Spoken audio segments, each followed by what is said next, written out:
This is Killer Innovations, a show about ideas, creativity, and how you can innovate. Welcome to the Innovator's Garage, where you learn to create your next game-changing killer innovation. It's really astounding how many people I meet who tell me, I'm not creative, or I wasn't born as an innovator. How many times have you told yourself this story? No matter how convinced you may be that you are not creative, whether you were not meant to change the world, I believe that everyone is a born innovator, and that includes you. The simple fact that you have grown up and learned how to be an adult in this world means you have already gone through the process of continual innovation, and creating something totally new is often a matter of recapturing that mindset. Learning to innovate is not about acquiring a new skill. In fact, it's relearning the skills you've had since birth. Observe small children. They are constantly innovating. Give them a carrot and it's a spaceship, a fish, a microphone, a crayon. It's 100 things because a child's mind is unconditioned by rigid definitions such as, this is a carrot and only a carrot.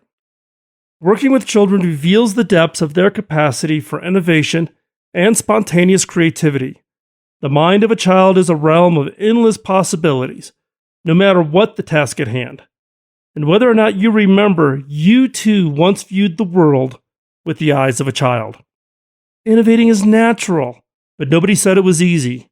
Some children are easily discouraged, while others are not bothered by failure. Every time we correct a child for coloring outside the lines, or we tell a child, stop asking so many questions, or we tell them, that's a stupid question, we are squashing their natural capacity for innovation. Every time management overrides someone for not having an answer on the spot, every time an employer overlooks a candidate because she hesitated, our self-perception as uncreative people who are unable to innovate is reinforced. How many of our innovation ideas never took off? Or how many approaches were shot down by our boss? What was the takeaway lesson from failed innovations?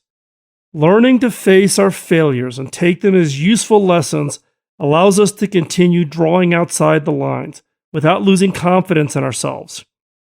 What is the one thing every 4, 5, 6-year-old does flawlessly, perfectly, and insistently? They ask questions. Everything is a question. What is that? What does that do? What if I press this button? Why is the sky blue? Why are apples crunchy? Why do I have to wear shoes? Not only are children at this age learning and absorbing information, they are figuring out limits and boundaries through their questioning. How many questions can I ask before mama doesn't know the answer? Asking questions opens up new possibilities. When our first attempts at innovation fails, don't keep trying the same thing over and over again. Try something different. Ask as many questions as you can think of, and you will find your ideas becoming less trite and more relevant, less ambiguous and more specific. When you are done, review your questions, watching for where you are testing boundaries and finding or even surpassing what you thought of as limitations. Why didn't my idea take off? What if my innovation is not accepted by everyone? How many different ways can my innovation fail? What is holding me back from taking the next step? One obvious way that children test limits is with their questions. But they're also testing, poking, prodding, and experimenting all the time because that's the nature of being a child. They'll probably make a few mud pies that aren't quite the right consistency before they're satisfied. And so will you, metaphorically, of course. You have already jumped into the deep end of innovating, maybe head first. Sometimes it takes a radical departure from the status quo to discover your true talent as an innovator. But that approach is not without its pitfalls. Confidence is good and necessary, but if you're overly confident, you might end up biting off more than you can chew. Many newly minted innovators act as if they have quick answers or try out any crazy new idea without thinking about the consequences. That's why it's important to take full advantage of the planning stage when trying out a new idea and prototype it. Even if it's not an actual physical product. It's about blending the impulse. Wouldn't it be great at this new way of doing things? Without the forethought. How can I test whether it would actually work? Think big, but start small. With individual pieces of the puzzle and test to see if your idea is even feasible. Prototyping is a crucial step towards any big new product or practice. It's a rare person who gets it right out of the box. It's important to have confidence in your ideas, but it's equally important to be able to identify potential problems before going all out. And that's what prototyping stage is for. Innovation is not for the weak of heart, and not for people who can't take rejection. Failure after failure teaches you a little more about how your ideas could be more effective, more specific, more relevant. But remember, you've already done the hard part. You've grown up, learned about the world, and become a self-sufficient adult. Learning to innovate is really relearning your natural childlike wonder and curiosity about everything.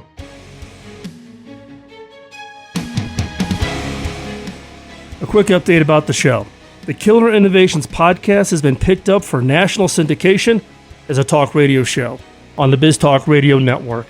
And last Sunday was its first prototype show.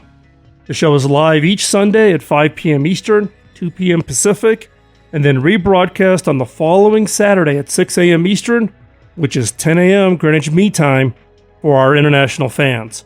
You can listen to the show at biztalkradio.com, or you can download the BizTalk Radio app for iOS and Android. We'll be working off the rough edges of the show for the next few weeks, and then we will formally launch. The show will be edited and then made available to the podcast listeners. The one difference is that those listening to the show live will be able to participate in the show by commenting and asking questions to the guests and questions to myself. We will also be working hard on a new version of the killerinnovations.com site, so keep an eye open for it. There you will find the entire archive of the podcast, along with seeing who are the upcoming guests, show schedule, and the full show notes. Just to clarify any confusion, any income brought in by the radio show will be used to offset the cost to produce the radio show and the podcast. Anything left over will be donated to charities such as hackingautism.org.